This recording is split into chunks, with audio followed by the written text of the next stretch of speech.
As always, I recommend listening at 1.5 or 2 times speed. Really quick, going back to the attempt on my life, aforementioned, from that Thursday of that week leading up to my false imprisonment, the end of August 2023. One might ask, well, if that was legitimately an attempt on your life, then why didn't they just kill you already right after that? Well, number one, now they are trying to slow kill me with directed energy weapons. Number two, why didn't they just go ahead and close the deal and kill me another time right after that? Because there was way too much of a paper trail. I had not only called Highway Patrol, I had made numerous reports to local police, and I had gone to the FBI.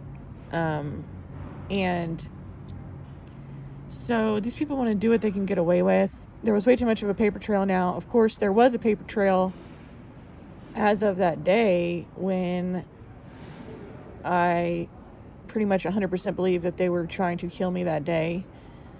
But it's one of those things where they didn't get away with their original plan. So once there was a kink in the plan, they hesitated. They don't want to take too much risk in anyone getting caught, even if whoever was going to attempt something on my life wouldn't be caught.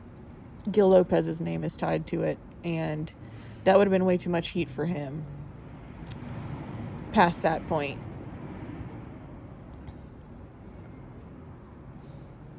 Okay, so we're going to go back to the false imprisonment. Oh, sorry, no. There's another detail from this time period, which is that there was a taxi, because I had sold my car. I was taking a taxi when I didn't want to walk, to run my errands, and there was a specific guy who I was calling to be my taxi.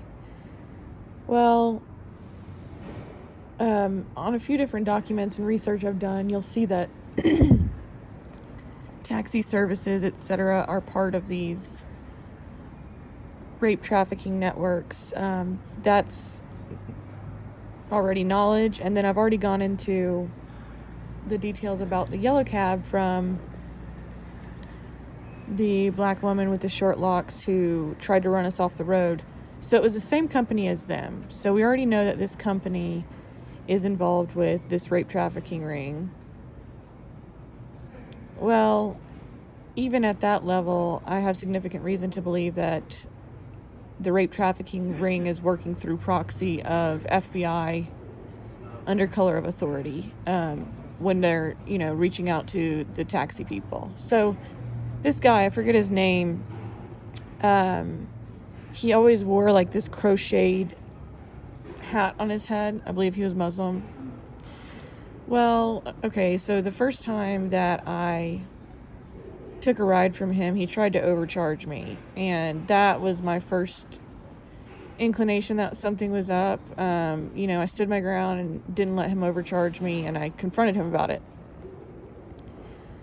Well, long story short, I know that he's involved in this because the older woman who approached me at the post office, the one who asked if I had insurance and a bunch of other things to lead me to know that she's in on this rape trafficking ring, most likely undercover of FBI, she came up to me and said to me something that I had said to him in a conversation, verbatim. And that's what they do. They try to, when they're trying to do the stalking on foot and interpersonal stalking, they want to try to let your guard down and seem relatable. And they only started doing that when they realized their more basic stuff wasn't going to work on me. But that's how I know that he's related to this. Now, I want to go back really quick. I said most likely under guise of FBI. I don't know that for a fact. That's as far as her involvement and this taxi driver's involvement. I do not know that for a fact. However, I know it was some sort of law enforcement that was involved in this, because the yellow cab, remember, like I said, the woman who tried to run us off the road while she was quote unquote driving yellow cab, she was definitely working under police. Well, for example, I don't even know if she was really a cab driver. And one thing that's interesting is that this Muslim driver who I used multiple times, I gave him a fake name and a Google voice number off a burner phone. But I was telling him about a few days after it happened, I was telling him about the incident of her trying to run us off the road, and he was like, oh, I think she does that with everyone. So she most likely doesn't even drive for yellow cab, so the fact that he was going out of his way to cover for her does say something significant, because she was specifically assigned to me. Again, she was living in my neighborhood, assigned to gang stalking me on foot to keep physical eyes on me. I'm trying to remember what else I had left out that I wanted to include. Okay, so let's go back to the false imprisonment. So at this point, we're at the morning of September 4th.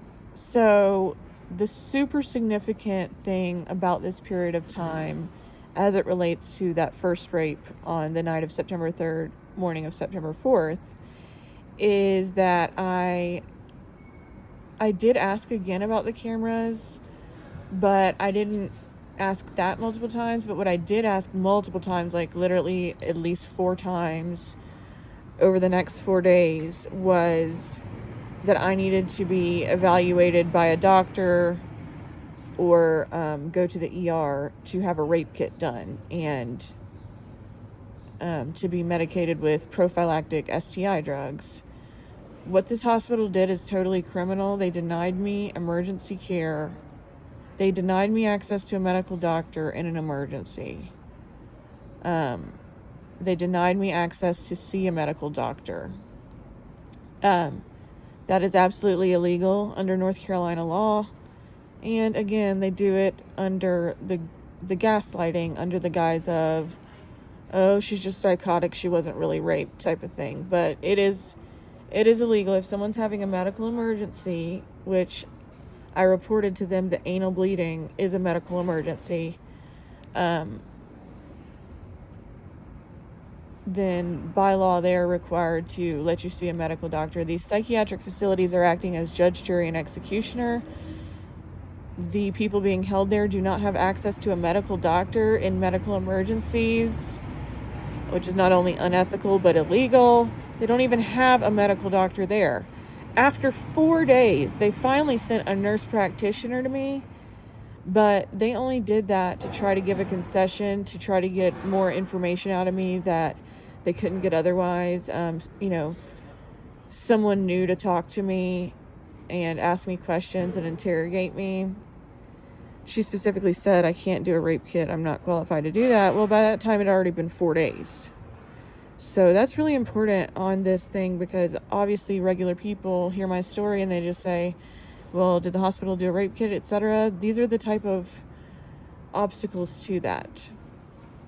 Other important information about this period of time is that, like, for example, that first intake down at the quote-unquote ER part of the hospital,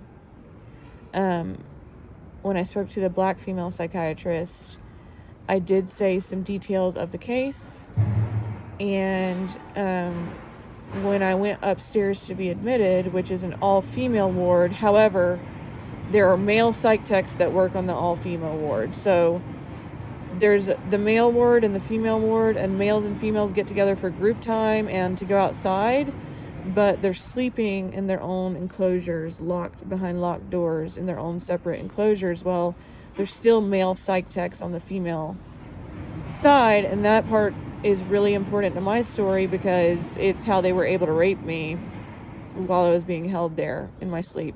Rape me in my sleep.